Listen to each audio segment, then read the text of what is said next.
have an intrinsic motivator, something inside of them that is bigger than just, I want the prize. But the paper also said, unfortunately, lots of psychological research has also shown that external incentives crowd out and undermine people's intrinsic motivation. I cannot compete financially with the whole world. I will never win that battle. The arena's just too big. I need to find intrinsic motivation to perform well financially and clearly define what that looks like for me. Then I need to drown out all these external influences that would seek to undermine my intrinsic goals and ultimately just make me feel crap about myself. To give your kids a deposit for a house, to have £1 million in your ISA by retirement so that you can support yourself, to clear your debt so you can start investing. These goals have a more intrinsic focus. To do well financially, extrinsic and completely undermining.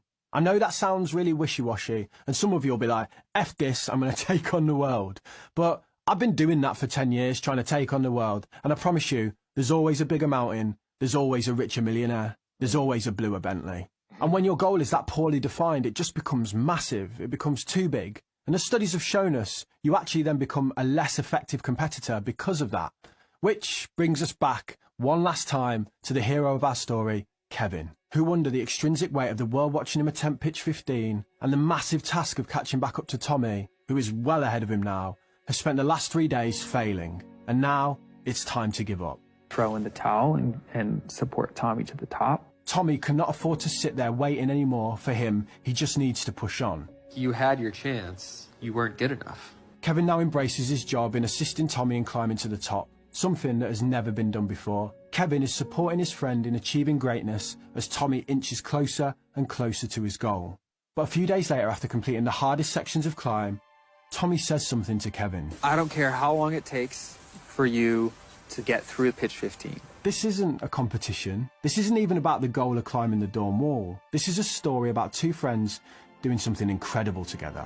Because I can't imagine a worse outcome than doing this alone. Tommy in that moment removed that extrinsic pressure on Kevin, this massive goal of climbing an impossible mountain while the world watches, and instead just made it about them two. He even threw his phone off the mountain to cut out all the outside world and the external forces that were undermining Kevin's confidence. The media circus. I think he didn't drop it. He threw it off. The sun rises on... Blood, that could have killed someone. Remember you said that there's people down below. If that had hit someone in the head, that's it. Gone, blood. On the 16th day, the world still looks up from below, but it's just Kevin and Tommy on that mountain. I couldn't imagine what he must have been going through at that moment. Kevin reaches to the point where he has fallen countless times before. His friend Tommy sits in the tent belaying the rope to him. A stretch, a foot. Kevin delicately positions his fingers gripping to the rock, inching his way towards the end of the line in what can only be described as a dance on a tightrope hundreds of feet in the air. And with a click, he does it. Yes, Kevin. Can I just say, I love Tommy. What a friend he is, to take a chance at sacrificing his own goal so his mate could join him at the top. But if you think about it, it was this action from Tommy that released the pressure on Kevin. I don't think it's a coincidence that when Kevin was trying to keep up with Tommy, when he was competing and putting that pressure on himself, he spent days just failing. Once that was gone, he nailed it first time. Maybe I can learn from that. After all, I'm not racing anyone but myself. What that is he became outcome dependent. So basically he was no longer outcome dependent. So have you ever heard about women saying, me and my boyfriend, husband been trying to get pregnant. Yeah, but we've been trying for me to get pregnant for 2 years and yeah, I could never get pregnant after 2 years. And one day we just stopped giving a fuck and then I got pregnant. Because now they're no longer outcome dependent. It's like going around trying to get 20 girls' numbers. You don't get no girls' numbers and that. And you just think, oh, fuck it, who gives a shit? Like, the next day, you're just going to go out to one random girl. Might not get the number. Who gives a shit? Get the girl's fucking number and bang her on the first date.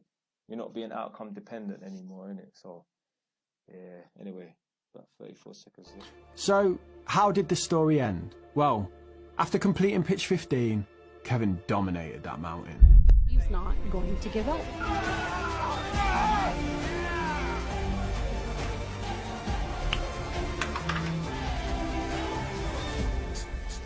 I can't believe that just happened. He did it. freaking guy actually did this thing. Tommy, he was made for something like this. But for me, it took a long time. To get comfortable on the wall. True story. I invented these. I want to start today. Yeah, so that's it. So good little video there. Yeah, my man's channel is called Damien Talks Money. It's got other videos on Cash ISA account, savings account. Go check it out. That's it for today, man. Stay wise. Done now.